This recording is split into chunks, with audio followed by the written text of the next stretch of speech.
Hoy es miércoles, esto es Mitomanía. Cuando aprendes a flotar, te vuelves insumergible. Hoy tenemos con nosotros a Carlos Orozco.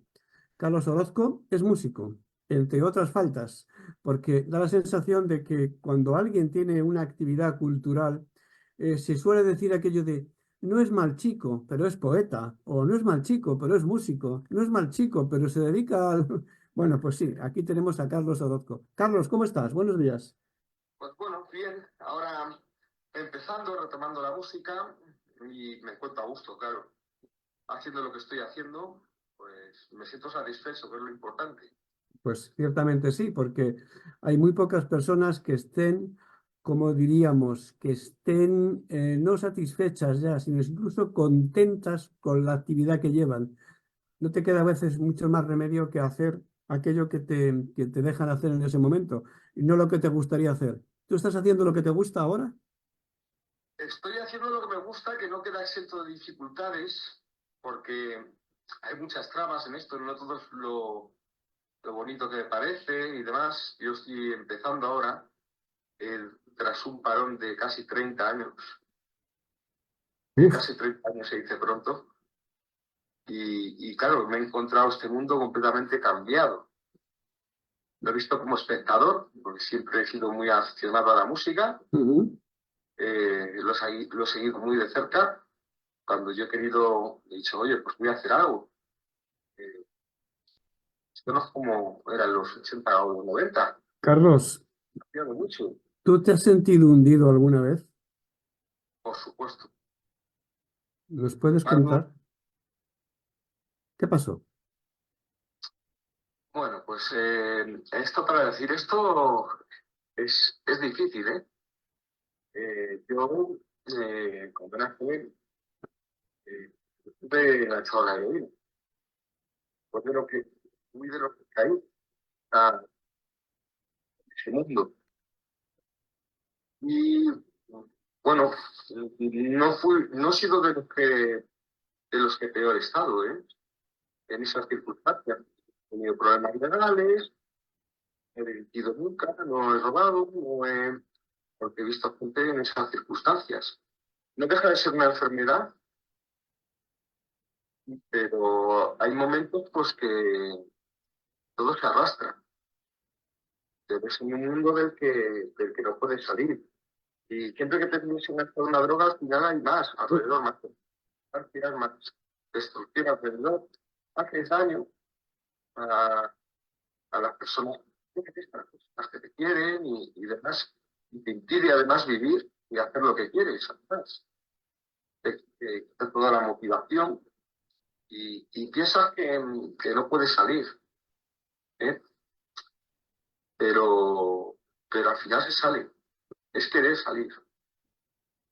Luego, pues, yo sé cómo salir, porque no es la primera, no es la única cosa en la que me he sentido hundido. No es lo único.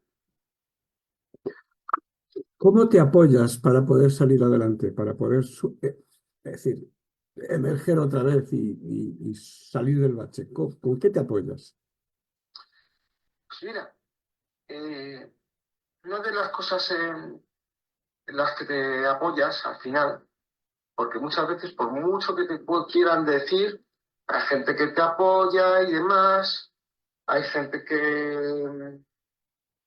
La verdad es que es eres tú mismo al final el que tienes que salir, el amor por ti.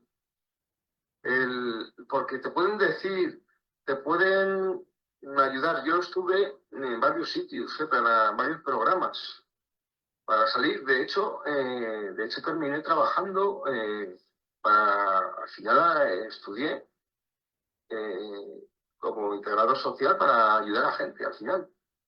Pues está muy bien. Acabé haciendo, pero al final fui yo el que salí, porque la verdad es que tienes que ser tú. La verdad es que llega un momento que tú haces de víctima, te victimizas a ti mismo y pobrecito de mí, y por qué me pasa a mí esto, y esto lo hago porque la sociedad es muy mala, porque... porque me han hecho esto, porque me han hecho lo otro, porque al final todo es un cuento que inventas a ti mismo para victimizarte. Y, Qué injusticia más grande, ¿verdad? ¿Cómo sí, estoy yo? Pues, ¿qué he hecho yo para merecer esto? Sí, sí, esas cosas, son frases que suenan mucho, sí. efectivamente, pero que al final es toda una historia que te encuentras a ti mismo y al final lo último que tienes que hacer es hacer de víctima. No puedes victimizarte si quieres salir adelante. De Tienes manera, que de tomar manera parte. que lo que nos estás diciendo, Carlos, es que primero tienes que tener voluntad de salir. Por supuesto. Tienes que tener tú, poner la iniciativa, poner las ganas, poner el empeño de salir. Porque si tú Sí, no tienes interés por salir, no vas a salir nunca. efectivamente. Bien, bien. Y Efectivamente. luego están ya los demás, digamos, recursos externos que te ayudan o que puedes utilizar. Eso. Exactamente. Muy bien, muy bien. Pero si no eres tú, hay muchos recursos externos que te den y demás, que además es difícil porque hay muy poco porcentaje de salidas de esta historia. Mm. Al final te da lo mismo. Sí, yo lo suelo contar, y ya lo saben los oyentes perfectamente, pero yo tuve 3 intentos de suicidio, que fracasé en los 3, porque es el único fracaso del que me siento orgulloso, la verdad. ¿Y qué ocurre? Pues que si no es porque pones la voluntad, como tú dices, pones el interés y porque recibes ayuda también, que no es tan fácil recibir ayuda, ¿verdad? No es tan sencillo, sobre todo encontrarla. No ya, una vez que la encuentras, recibirla es más fácil, pero encontrar esa ayuda no es tan sencillo. La gente cuando estás deprimido, cuando te deprimes, dicen eso de, venga, no te deprimas, hombre, anímate. ¿Tú crees que la depresión es una opción que tú eliges? No, no. Yo, No, ¿verdad? eh, yo entiendo eso perfectamente. Y además porque yo he convivido con gente deprimida en los centros donde yo he trabajado y demás, y sé que no es una opción. La gente se cree que es un estado de tristeza, no es un estado de tristeza, no es estar triste. Eso es un estado de enfermedad que no eliges y te comprendo perfectamente. Es una cosa que eliges, a veces incluso viene sin motivo y es muy difícil salir de ello, es cuestión de mucha voluntad y es una fase muy difícil. Y lo peor de todo es que además te cuento que, igual que a mí, como he sido toxicómano, que ojo, aunque no consuma, no he dejado de serlo. Soy toda la vida y siempre tendré que tener la antena puesta. Eh, se piensa, hay mucho, y todavía, estando en el siglo XXI, te ponen un cartel, ¿eh? Te ponen un cartel incluso el pecador, ¿eh? Mm, Incluso otro pecador como tú te lo pone. sí, sí, sí, sí. Y, y sí, Claro, y está cual, aunque hayan pasado 20 años, hayan pasado 10, 20 años, seguirás con el cartel puesto y te pondrás sentadillas. Mientras que tendrás que volver a decir, ojo, yo no soy la víctima. Yo tengo que tener la cabeza bien alta de, joder, he pasado por esto y sigo adelante. y lo has sacado. Muy bien. ¿Es fácil encontrar ayuda, Carlos? No, no es fácil. O sea, vamos a ver, están las instituciones Ujú. que te ayudan, que cada vez hay menos, por cierto, porque tal como están las cosas ahora, los recursos sociales cada vez se están eh, cerrando más. De hecho, yo tengo compañeros, lógicamente, yo ahora mismo no trabajo en ello, pero donde he trabajado, centros que donde yo he estado, se están cerrando. O sea, es que cada vez hay menos. Y los que continúan abiertos peligran de que sigan su actividad. Sí, están subvencionados, están los CAS, están los CAIS, centros terapéuticos y demás, y corren riesgos de que se cierren. Por ejemplo, pues la gente que toma metadona, por ejemplo, como sustitución de la heroína, eh, eh, al final lo van a tener que recoger en la farmacia en lugar de estos centros, porque estos centros se van a cerrar. Entonces, esta gente que necesita terapia psicológica y demás, van a tener que al final ir a los psicólogos a lo mejor de un centro de salud como otro de otro paciente o en psiquiatría o demás, pero estos pacientes necesitan una atención especial porque hay cierto especialista para cada caso. Pues al final se va a centralizar todo para ahorrarse recursos y entonces no, cada vez va a haber menos esperanza. Y aparte de que las adicciones digamos, han cambiado. Y ahora, pues, entre la juventud que hay ahora, y no entre la no juventud, sino gente más adulta, ya no hay tanto la heroína, pero tenemos un grave problema que es el crack, la cocaína base, que es lo que ahora mismo está ahorita. Y no hay cura de momento respecto a eso, o quizás sí la haya, pero no la quieren descubrir, porque es que las farmacéuticas hay mucho interés en las farmacéuticas y resultan muchas cosas que no se sabe de los dineros. Las farmacéuticas ganan mucho dinero y los tratamientos, pues, ponen una cosa u otra según les interesa. A mí me dijeron una vez que las farmacéuticas no te quieren curar, porque si te curas no consumes medicamentos. Exactamente, Entonces te mantienen ahí, que sí que vale, pero que siempre necesitas tomarte lo que sea, lo que haga falta, sí. exactamente, por ahí voy. Em, Hay un dicho que dice, de las drogas se sale, ¿verdad? Que lo dicen mucho. ¿Hay mucha gente que sale de las drogas o no son tantos? No es tan fácil y además normalmente quieren a drogadictos crónicos, porque, por ejemplo, los tratamientos de metadona duran muchísimos años y no deberían de durar tanto. ¿Por qué? Porque la metadona es un medicamento que mueve mucho dinero.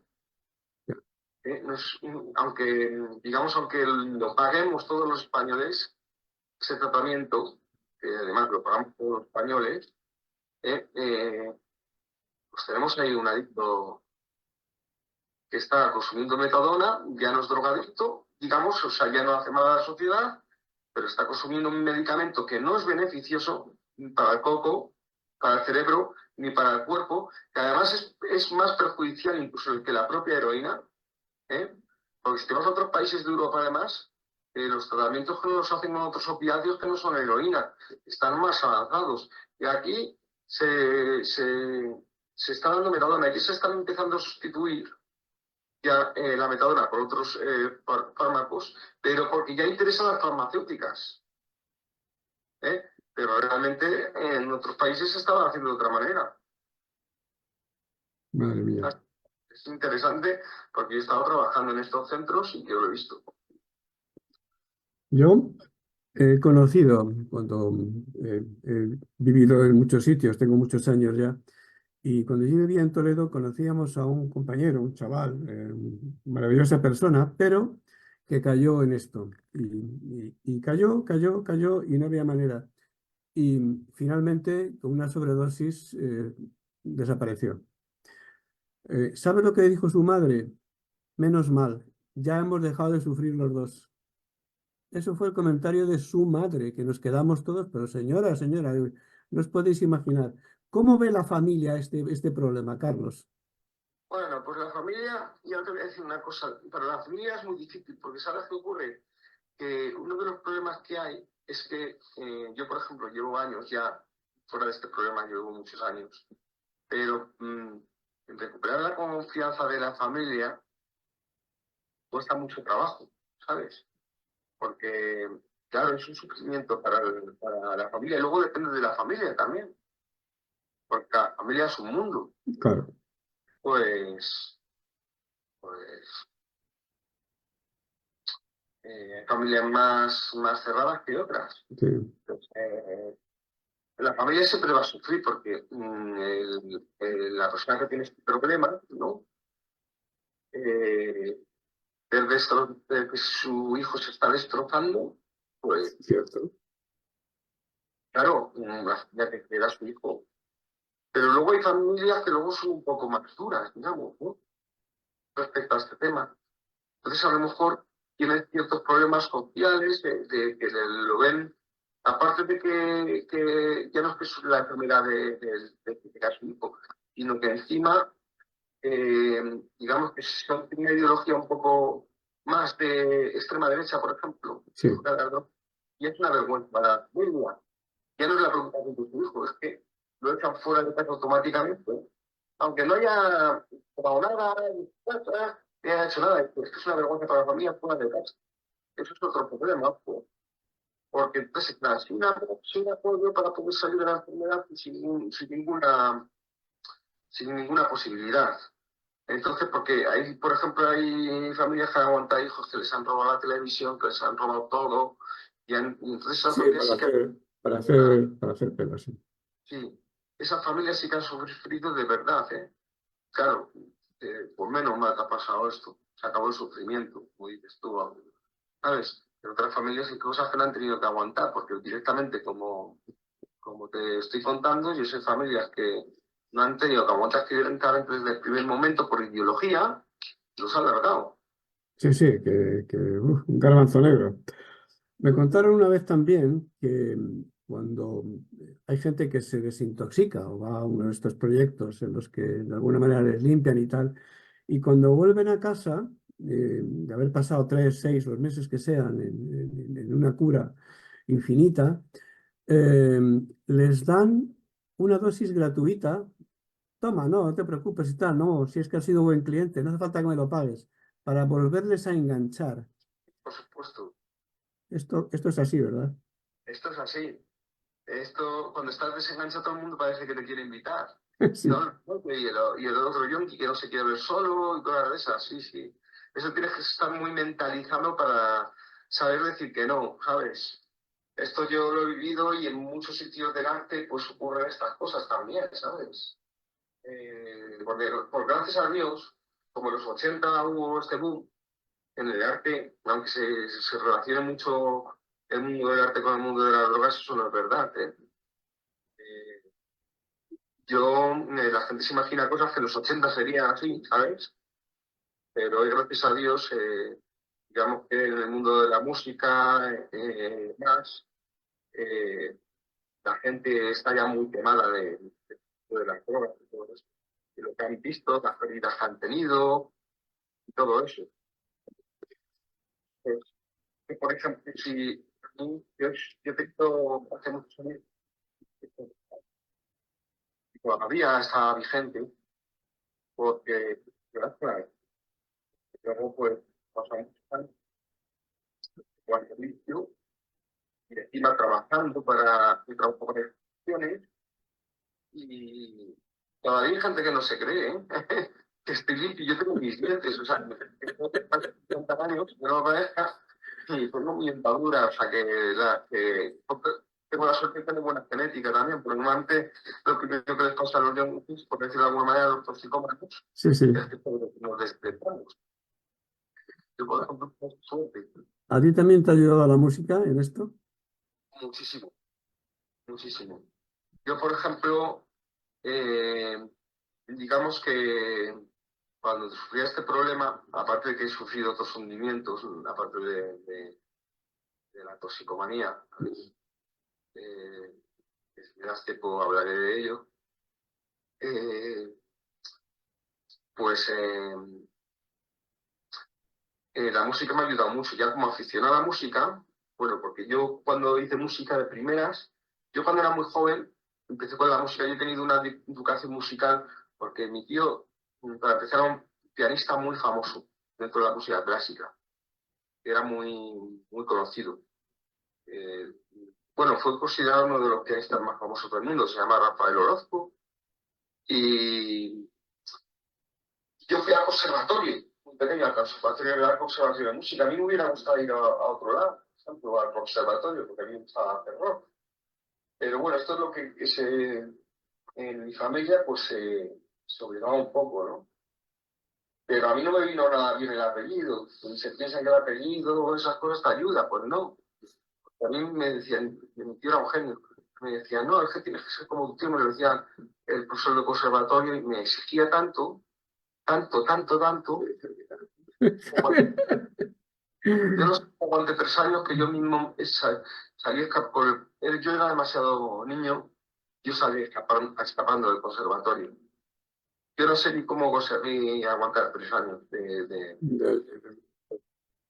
de hecho, yo ahora prácticamente no uso el solfeo. Ahora, claro, he oído. O sea, tengo una partitura, pero creo que no las uso. Tengo a escribir canciones, me las grabo, y me voy con un compañero que sepa música, las escribe y las tocamos.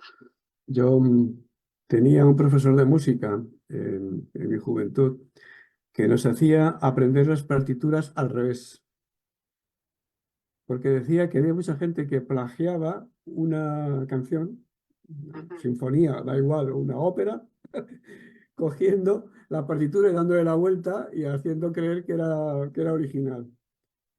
Y es una forma de verlo, y nos hacía aprender las partituras al revés.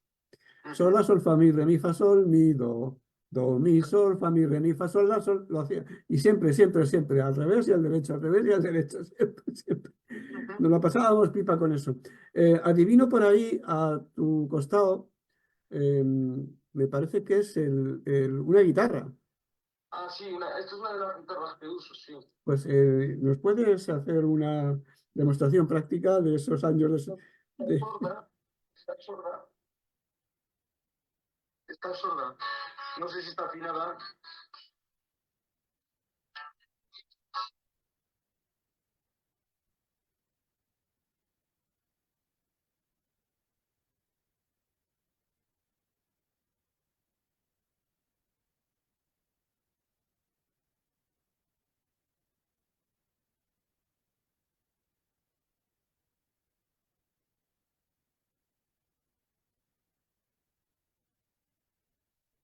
Está un poco desafinada. No lo tenía yo previsto No esto. te preocupes, no te preocupes, ha sido un atraco, lo reconozco. Pero es que estaba viendo por ahí el clavijero y digo, ahí hay una guitarra, porque no se veía más que el clavijero en la imagen. Pero eso se reconoce, es una guitarra. La música te ayudó. ¿Quién más Sí, te ayudó? por supuesto, como te estaba contando, yo, por ejemplo, una de las cosas que hice cuando era joven era, pues que tenía un grupo de música que se llamaba El Último Tren, ¿no? Ujú, Y se llamaba El Último Tren, que componía yo las canciones, además. Más que claro, en esa edad pues yo, pues componiendo era un poco, pues, pobre, ¿no? Pero componía yo las canciones, teníamos canciones propias y tal, pero luego tocábamos versiones y llegamos, pero el caso es que, bueno, en las fiestas del colegio, que era el fin de curso, cuando yo hacía, pues, show, ujú, era el buque del Go, ¿no? Pues hicimos un concierto en el fin de curso, pues había mucha gente, y luego pues llegamos a tocar en una discoteca que se llamaba El Templo, y ujú. que está en la zona de Julián Romeo, por ahí. Bueno, la zona de Islas Filipinas, por ahí, ahora, ¿no? Sí, sí. Que se llamaba El Templo en esa época, la discoteca, y la verdad pues que había bastante gente, y fue el sitio más grande de yo tocar en la vida, la verdad. Pero bueno, no es que estuviera a tope, ¿sabes? Pero había bastante gente, ¿sabes? Y pues entonces en esa época pues hacíamos versiones pues de grupos españoles, de Siniestro Total, de Burning, de gente así de aquí, y luego pues, de grupos de Madrid, aquí tipo de Los Ilegales, de gente así, y que nos gustaban a nosotros. Y pues me acuerdo perfectamente que ya pues como iba a colegio de curas, pues porque era mi último curso. Si llego con las canciones que tocamos, era un colegio, los maristas de Chamberí, ya me lo dijeron cuando salí del concierto de haber tocado, porque es tu último curso, pero con las canciones que has cantado, te expulsamos del colegio si no quieres hacer el fin de curso, me lo dijeron así. Eso se llama la tolerancia del clero. Oye, ¿y disco, Carlos? ¿Disco? ¿Hay disco por ahí? Mira, estuvimos a punto de grabar un disco y yo tuve un accidente que tenía una maqueta, porque entonces grabábamos las maquetas en cinta, Sí, sí. ¿no? Y se me truncó. Luego yo me eché una pareja que me fui a vivir a Extremadura, dejé apartada la música, que es lo peor que puedo hacer. Dejé de tocar la guitarra y lo dejé todo. Y aparte de que fui a escuelas de la un accidente muy malo, ¿no? Tenía luego, de ahí tuve los problemas con las drogas, al salir el voto de los dolores, abandonar la música precisamente, Sí, ¿no? Y bueno, pues, pero de todas maneras, pues precisamente gracias a la música, ¿sabes? Que además que tenía una pareja que es que no era aficionada nada a la música. Yo vivía con ella en Madura, tuvimos 7 años y luego tuvimos una separación. Yo tenía una tienda de ropa allí en Extremadura y hasta que quebró, yo no te puedo decir por fechas porque no recuerdo muy bien. El caso es que, bueno, yo de todas maneras nunca aparte del mundo de la música, yo seguía escuchando mis discos, mis vinilos, ¿sabes? Tenía mi colección de discos y sobre todo una cosa que pues me gustaban mucho los grupos españoles de rock, ¿sabes? Aparte de gustarme, que tengo mis gustos internacionales, ¿sabes? De Deep Purple, sobre todo de los 70, eh, lo que es el rock clásico, rock progresivo, estilo Kansas o Jethro Tull, por ejemplo, me gustan mucho cosas así. Y luego, pues lo típico, Led Zeppelin, Deep Purple, eh, Rainbow, soy muy fan de Richie Blackmore, por ejemplo. Y cosas menos conocidas, porque hay grupos que no son más desconocidos, que no son los típicos. sí, no todos son los Rollins o los Beatles, está claro. Y Stones y los Beatles, por supuesto, los Beatles a mí me parece que ha sido el principio de todo. Sí, sí, pero que no es todo, no todo es Beatles y todo es Rollins. Hay, por ejemplo, yo que te puedo decir algunos grupos que no son tan conocidos, ¿sabes? Pero que suenan, ¿sabes? Que siempre se aparecen los de siempre, Sí, ¿sabes? sí, sí, sí, sí, sí, parece que no hay otro, sí. ACDC, por ejemplo, que me Ah, gusta, por supuesto, pero que hay sí, más es grupos. algo más heavy, algo más. No soy muy heavy. No, pero Yo digo, no AC/DC es algo más heavy que los grupos clásicos. etiquetar. A mí me gusta el flamenco también, por ejemplo. Últimamente se está dejando de capa caída, Mm, ¿no? Y hay muchas artes. Entonces el caso es que yo empecé, ¿no? Y no había dejado de hacer música, pero iba a muchos conciertos, conozco bastante gente, iba a conciertos, por ejemplo, de música española, iba a muchos, iba a conciertos de Burning, por poner un ejemplo, de Ramoncín, a muchos, y pues conozco a mucha gente, conozco a muchos artistas, la verdad. Y luego, pues casualmente me propusieron empecé a hacer acústicos yo, por mi cuenta, porque me dio por ahí, ¿no?